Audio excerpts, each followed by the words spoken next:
خوابوں سے آگے ایک ایسی سرزمین ہے جہاں زمین آئینے کی طرح چمکتی ہے۔ ننھا اریس پہلا قدم رکھتا ہے اور اس کا عکس اوپر کی طرف لہروں کی طرح لرزنے لگتا ہے، جیسے کائنات نے حقیقت کے اصول بھلا دیے ہوں۔ یہاں سیب زمین پر نہیں گرتے، یہ ہوا میں تیرتے ہیں، چھوٹے سیاروں کی طرح اس کے گرد گھومتے ہیں۔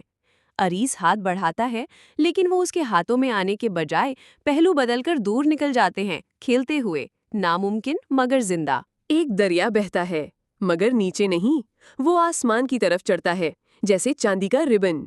بوندیں ٹوٹ کر ہوا میں چراغوں کی طرح معلق ہو جاتی ہیں۔ پرندے ان بوندوں میں ایسے تیرتے ہیں جیسے آسمان سمندر بن گیا ہو۔ ایریس بے وزن ہو کر اوپر کی طرف اڑتا ہے، یہاں تک کہ اس کے پاؤں بادل کے نیچے لگ جاتے ہیں۔ بادل سنگ مرمر کی طرح سخت اور ٹھنڈا ہے، اس کے اندر چمکتے ہوئے چاندی کے مچھلی تیر رہی ہیں، اور جب وہ الٹا چلتا ہے تو میدان اوپر اور آسمان نیچے دکھائی دیتا ہے، ایک الٹی دنیا۔ دور ایک پہاڑ ابھرتا ہے، ٹوٹے ہوئے پتھروں اور ہوا میں لٹکے گھڑیالوں سے بنا۔ ان کے پینڈولم ہر سمت جھولتے ہیں۔ چوٹی پر ایک عظیم ریت کھڑی ہے، مگر اس کی ریت اوپر کی طرف بہہ رہی ہے۔ وقت خود بھی الٹ گیا ہے۔